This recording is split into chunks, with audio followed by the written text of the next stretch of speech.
C'est à partir aujourd'hui des initiatives de nombreuses associations qu'il y a des projets et des initiatives concrètes qui se développent sur les territoires et qui sont des initiatives qui permettent d'apporter des éléments de réponse aux différentes difficultés. Et ces associations, sans forcément se réclamer d'un parti ou d'un autre, d'un courant politique ou d'un autre, agissent concrètement sur les territoires en lien avec les habitants pour essayer de faire émerger des solutions qui soient de véritables solutions positives,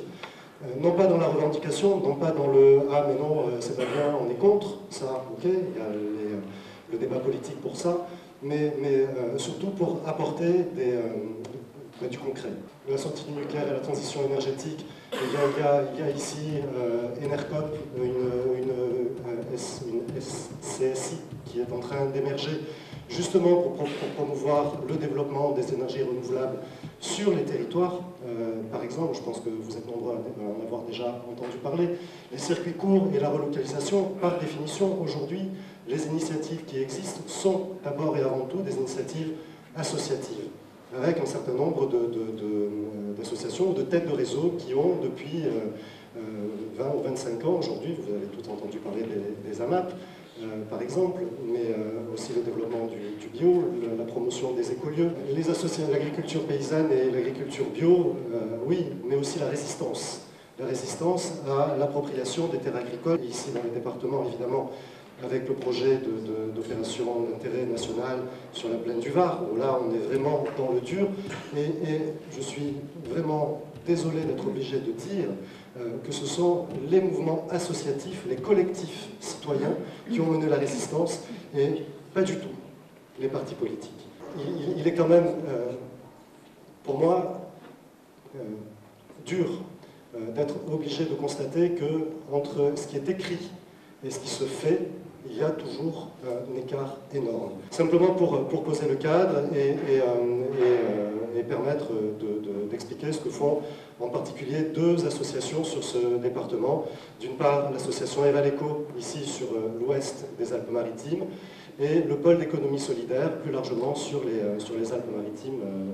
sur tout le territoire. Ces deux associations sont des associations qui prônent l'éducation populaire. L'éducation populaire pour ce qui concerne Evaleco au développement durable et l'éducation populaire pour ce qui concerne le pôle économie solidaire sur un ensemble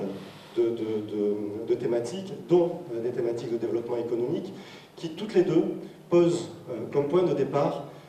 la participation des habitants et la participation des citoyens. Si on continue de faire que les décisions, d'une façon ou d'une autre, descendent d'en haut pour aller vers le bas, eh bien on continuera d'avoir ces résistances, on continuera d'avoir ces formes de désespérance. Il est quand même extrêmement remarquable de constater que dans le moyen et dans le haut pays, il y a progression du vote d'extrême droite, alors que sur le principe, il n'y a aucune raison objective pour que ce vote se développe. Ce vote, en fait, il n'est qu'une réponse à une forme de désespérance sociale à laquelle aucun parti politique jusqu'à présent n'a su apporter de réponse. Le pôle d'économie solidaire est une tête de réseau départementale qui s'occupe de créer du lien entre les différentes initiatives, de faire en sorte que ce qui se fait sur un territoire puisse être connu de notre territoire, que les habitants se rencontrent et qu'il y ait transfert de savoir-faire, co-construction des solutions, et des solutions aujourd'hui, j'ai envie de dire presque malheureusement économiques. L'économie sociale et solidaire commence de gagner en visibilité, mais la contrepartie, c'est que ce que l'on nous demande, c'est de faire uniquement du développement économique en laissant de côté tout l'aspect social de l'économie sociale et solidaire, tout l'aspect expérimental, et donc on rentre à nouveau dans ce mauvais système de récupération, de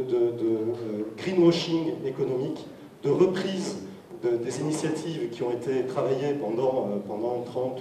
ou 40 ans aujourd'hui, pour simplement les remettre entre les mains du marché. Et sous prétexte qu'il n'y a pas d'argent, alors tout doit être vu sous l'angle de la rentabilité. Si des éléments de solution existent, ils existeront parce qu'on saura faire en sorte que l'ensemble des citoyens